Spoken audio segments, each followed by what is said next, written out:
Hello, boys and girls. This is Chapter 7 in our book, The Monsters of Morley Manor. I am feeling like the action is about ready to start because the monsters have just been made big last chapter.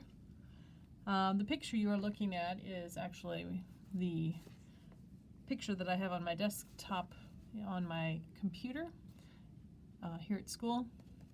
It is one of my favorite castles. It is called Neuschwanstein and it's in Germany, but it's really pretty. So anyways, Chapter 7, A Wentar's Tale. The man-like being standing at the door was tall, taller than Gaspar, and dressed in a dark blue robe.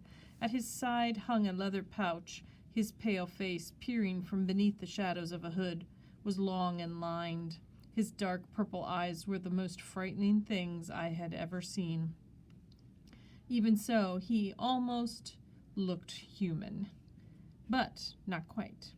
Sarah and I took a step back. "Is it really you, Wentar?" asked Gaspar. His red tongue flicked in and out between his 2-foot-long jaws. I blinked. What was the ghost of a Transylvania wizard doing here in Owl's Roost, Nebraska? The being, I still didn't know if he was a man, a ghost, a wizard, or something else altogether, stepped into the room without answering.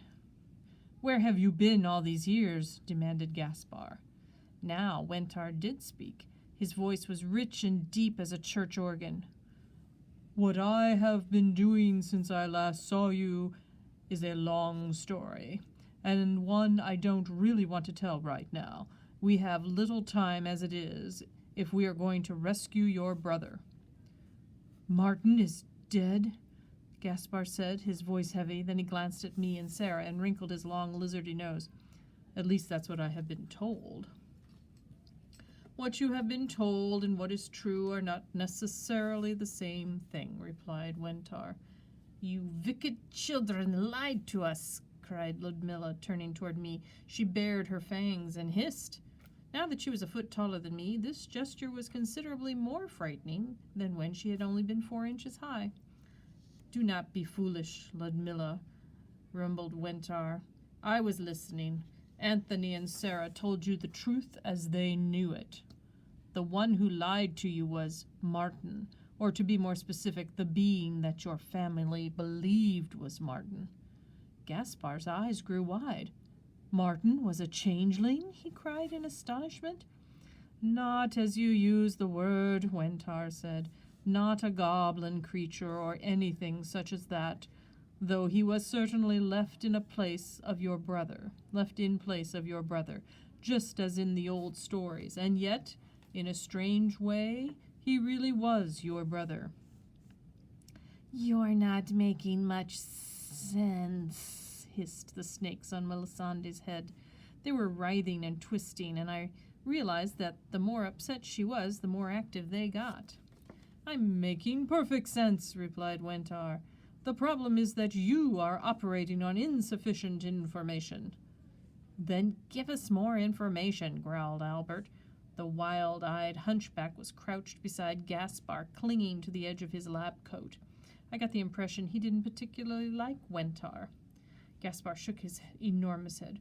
"Wentar never gives information, Albert," he said, a trifle bitterly. "You know, there is always a price involved." "Where I come from, information is the preferred form of money," said Wentar. Then he sighed and added, "Alas, where I come from, there is no doubt that I owe the family Morleskevich a debt larger than one of my kind should ever owe anyone. So you already have some information coming to you, Gaspar, prepaid, as it were. However, we shall have to be quick. We must be out of here and through the starry door before morning comes. Now, what do you want to know?" Gaspar hesitated just a moment. Then, with a sly look on his lizardy face, he said, "Tell me what I need to know." Wentar smiled, which made it look as if some invisible fingers were pulling up the sags of his pale, droopy face.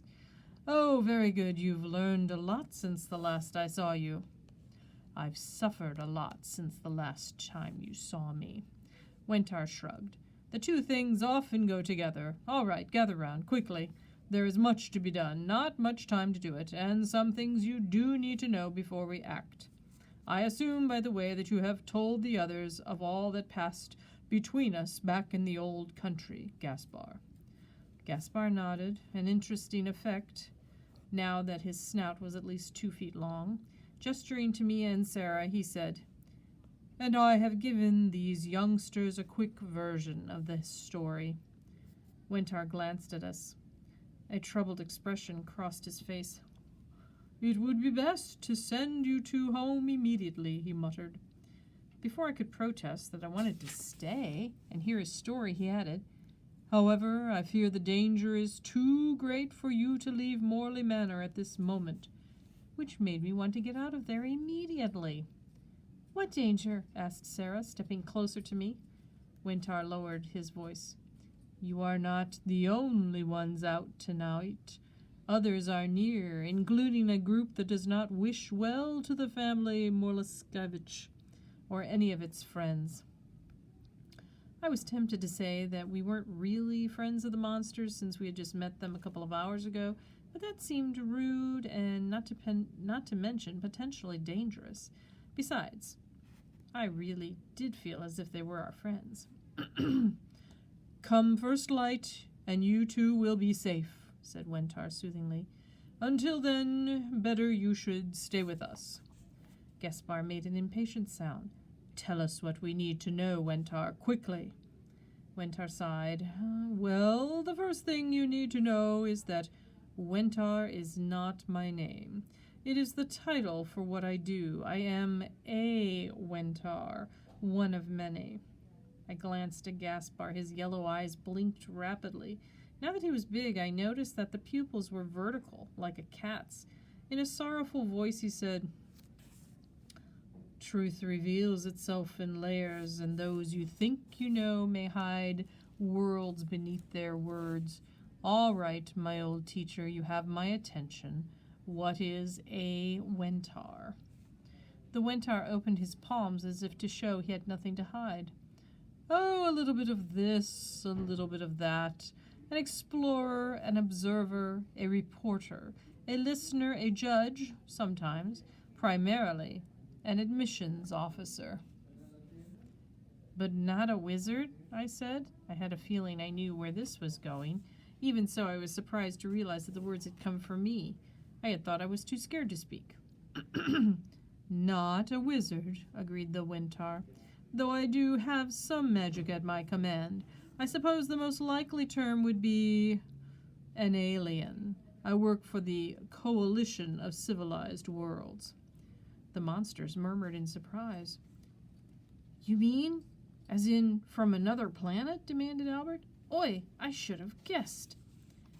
"Why did you not tell me this before?" Gaspar said. He sounded angry and a little hurt, as if he felt he had been betrayed. "When we first met, it was not a time and place where that idea would have made any sense to you," replied the Wentar. "You and Martin were expecting a ghost, and given the nature of my imprisonment, due to my own foolishness, I had been caught halfway between your world and mine. A ghost was very much what I seemed." He closed those strange purple eyes for a moment and then said, "At the time, the true nature of my being was not information I was willing to sell to a pair of overactive teenage boys." Gaspar started to say something, but the Wentar cut him off. "Enough questions. What you need to know now is this. The night that you and Martin were foolishly walking a maze and he fell through a hole in the world, he was caught and held prisoner." "How could he have been held prisoner? He came back before the sun had risen," asked Gaspar. "I am aware of that," said the Wentar, raising his hands as if to hold off the objection. "What you are not aware of is that time passes differently in different worlds, differently enough that in Flinduvia, the world where Martin entered, they were able to make a clone of him. That clone is what they sent back here." "That is a clone?" asked Ludmilla. An exact copy, replied the Wentar. Ludmilla bared her fangs. What a stupid idea! One of Martin was more than enough. Yes, that may very well be, said the Wentar, but the Flinduvians wanted to keep the original. For what purpose? Asked Melisande. They wanted to study him, said the Wentar, to get even more information. They loaded the clone with a copy of Martin's personality, then programmed in some additional instructions of their own and returned it to Earth. The clone was to observe and send back data, much as I do myself, though for considerably different reasons.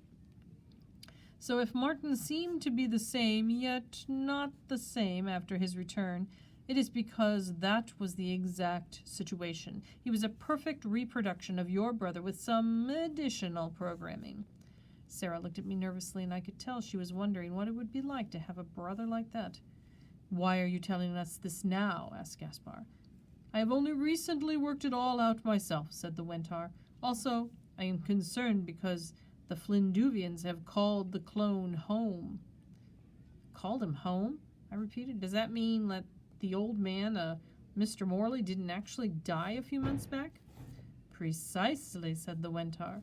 The Flinduvians sent you another clone, an empty one this time, just a well-aged body with nothing in it, and used it to replace the first clone. Now we must try to find the real Martin. To save him?